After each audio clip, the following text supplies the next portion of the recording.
दर्यापूर अंजनगाव विधानसभा क्रमांक 40 मध्ये बहुजन समाज पार्टीच्या अधिकृत हत्ती या चिन्हावर निवडणूक लढविणारे आणि राजकीय क्षेत्रातलं एक नवनवखं व्यक्तिमत्व जरी असलं तरी बिल्डर क्षेत्रातलं एक पुरातन व्यक्तिमत्व असलेले अनंत उर्फ गौतम इंगळे हे आज आपल्यासोबत आहेत। सर्वप्रथम मला आपल्याला एक विचारायचं आहे की बिल्डरशिपमधून म्हणजे बांधकाम या व्यवसायातून नेमके राजकारणाकडे आपण कशी उडी घेतली? मी फिलोरीचा प्रॉपर असून इथला स्थानिक उमेदवार आहे आणि मी इथून लहानाचं मोठं झालो दर्यापूरमधून। तर मी दर्यापूरमधून कम से कम हप्त्यामधून 2 वेळा येतो, कारण की माझं फिलोरी घर आणि गाव आहे। तर मला रस्ते आणि दर्यापूरची प्रगती अशी काहीच वाटत नाही। त्याच्यामुळे मला असं वाटलं की मी माझ्या गावातून उभं राहावं आणि लोकांसाठी काहीतरी करावं। त्याच्यामुळे मला बिल्डरशिपमधून राजनीतीमध्ये असं इंटरेस्ट वाटला, म्हणून मी इथून उभं आहे।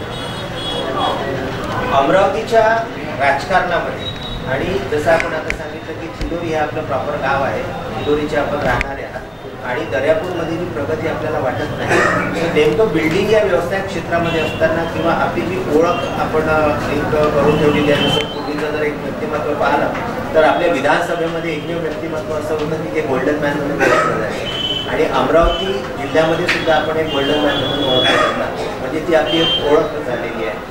तर निवडणुकीला सामोरं जाताना अशा कुठल्या सामाजिक दायित्व आपण पूर्ण केलेलं आहे की ज्याच्या अनुषंगाने आपण नागरिकांपर्यंत पोहोचत आहोत? मी भीम आर्मीचा विदर्भ प्रमुख होतो। मी प्रत्येक गावामध्ये जाऊन प्रत्येक शाखा ओपन केल्या, तिथे मी लोकांची भावनिक पाहिली। तिथे रोड नाले वगैरे काहीच नाही। लोकांनी मला खूप म्हटलं का तुम्ही उभे राहा आमच्या इकडून, म्हणून मला माझ्या गावासाठी काहीतरी करायचं आहे खूप काही। परंतु मी आता फिरत आहे तर मला दर्यापूरची काहीच प्रगती अशी वाटत नाही आहे, कारण की इथले रेल्वे स्टेशन, मी लहान होतो ते पण तसंच, आपल्या रेल्वे गाड्या अचलपूरवाली रेल्वे जात होती ते बंद झाली आणि ते सुरगरणी आपल्या इकडली बंद झाली, साखर कारखाने बंद झाले। लोकांना इथे लाईट नाही, लोकांच्या घरी सापं निघत आहे, लोक पाण्यात रोड नाही, काहीच नाही। लोक मला हे करत आहे का बरं तुम्ही कुठं आमच्या इकडे आम्ही वोटिंग करतो कोणी येत नाही आणि इथे येऊन वोटिंग मागायला येतात फक्त आणि कुठलेच काम करत नाही, येतात आमदार बनतात आणि पळून जातात। त्याच्यामुळे मला खूप इथे इंटरेस्ट आहे आणि मी बहुजन समाज पार्टीचा उमेदवार असून माझे कार्यकर्ता वगैरे माझ्यासाठी खूप मेहनत करत आहे। आम्ही रात्रदिवस फिरत आहे, लोकांच्या घरी जात आहे, त्यांना अपेक्षा देत आहे का तुम्ही मला वोटिंग करा आणि मी तुमच्यासाठी खूप काही करतो आणि मी 100 रुपयाच्या स्टॅम्पवर लिहून देतो का लाईट नाले रस्ते हे मी तुम्हाला दुरुस्त करून सगळे देणार निवडून आल्यावर। त्यांना मी एवढं सांगितलं।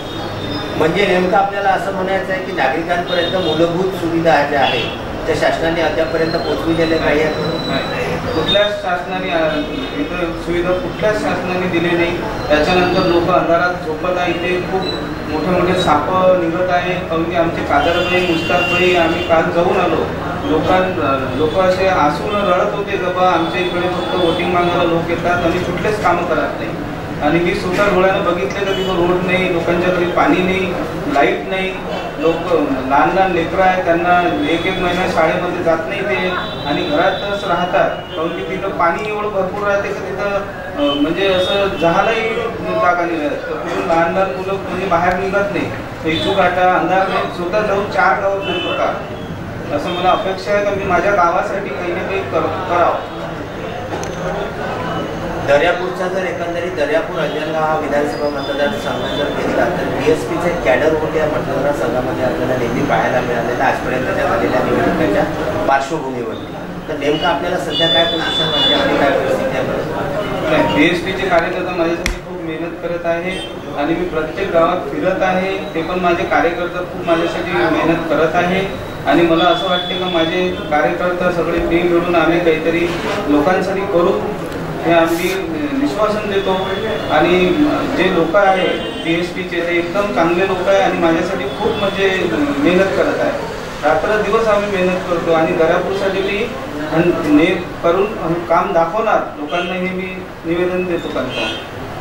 नेमकं निवडणुकीला सामोरं जाताना प्रत्येक पक्षाने जाहीरनामा आपल्या स्वतः प्रकारे केलेला आहे, तर आपल्या बहुजन समाज पार्टीचा असा कुठला जाहीरनामा हा अंजनगाव दर्यापूर मतदारसंघामध्ये आपण प्रकाशित केलेलं आहे. अंजनगावमध्ये बघितलं आम्ही, अंजनगावमध्ये आमची BSPची खूप वोटिंग आहे, दर्यापूरमध्ये आहे, येवदामध्ये आहे. आणि मी कुठल्या आपल्या अंजनगाव सुरजीची पण काही तरक्की झाली नाही आहे. कुठल्या आमदारांनी इथे कुठलं काम केलं नाही आहे. इथं फक्त बाहेरचे लोक येतात आणि म्हणतात वोटिंग करा, घरोघरी फिरतात आणि कुठलेच लोकांचे कामं होत नाही. सगळे लोक हे म्हणत आहे का आम्ही फक्त जातो, आम्हाला फक्त म्हणतात वोटिंग करा. आणि कुठलेच इथं म्हणजे सगळे लोक नाराज आहेत सध्या. दर्यापूर, अंजनगाव आणि येवदा हे खूप लोक नाराज आहे. कारण की गरिबांना खूप गरीब म्हणजे गरीब होत चालले, समोर कोणी जाऊन नाही देत आहे.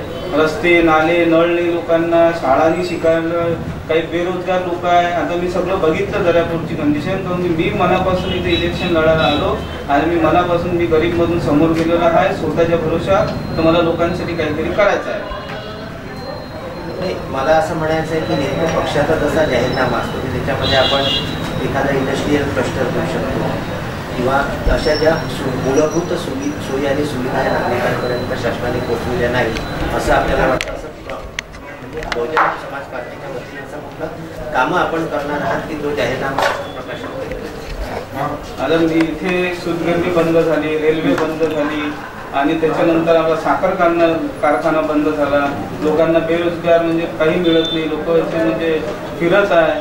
त्यांना मी रोजगार मिळवून देणार. आमचे बहुजन समाज पार्टीच्या वतीने आम्ही त्यांना सगळं देणार.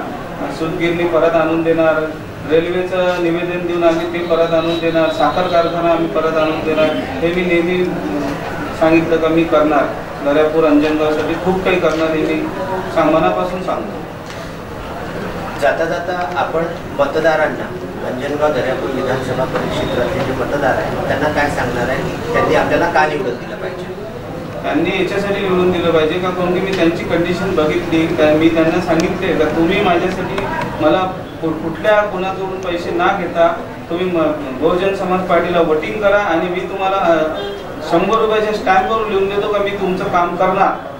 मी जर निवडून आलो तर मी तुमचं 1 महिन्याच्या अंदर मी तुमचं माझ्या इकडून काम करून देईन. ते माझ्या पैशाने म्हणजे मी मंत्रालयामधून आणून तेव्हा आणत पण मी त्यांना करून देणार. कारण की ते आता मी बघितलं त्यांच्या इथं 4 गावात बोललो मी का मला खूप असं ते माझ्यासाठी रडले आणि मी पण त्यांच्यासाठी रडलो. कारण की त्यांना पाणी येते तर त्यांना घराच्या बाहेर निघता नाही. इथून काटा एवढा तिथं लाईन नाही, लोकांना पाणी प्यायला नाही आणि त्यांना एवढी गरीब कंडिशन आहे का बेरोजगार आहे पूर्ण. त्यांना कुठलं काम नाही. हे म्हणत होते का फक्त लोक येतात, वोटिंग मागतात आणि पळून जातात. तर मी त्यांना सांगितलं का मला तुम्ही वोटिंग करा, बहुजन समाज पार्टीचा आमचा पत्ती चिन्ह 1 नंबरचं दाबून आणि मी तुम्हाला नक्कीपणाने तुमचं मी सगळं जे तुम्ही म्हणसान मी करून देणार. हे 100 रुपयाच्या स्टॅम्प पेपरवर मी लिहून देतो, नोटरी करून. धन्यवाद. आपण या इलेक्शनच्या धामधुमीमध्ये, निवडणुकीच्या काळात धामधुमीमध्ये सुद्धा आपण विदर्भ न्यूजसाठी वेळ घातला त्याबद्दल आम्ही आपले आभार.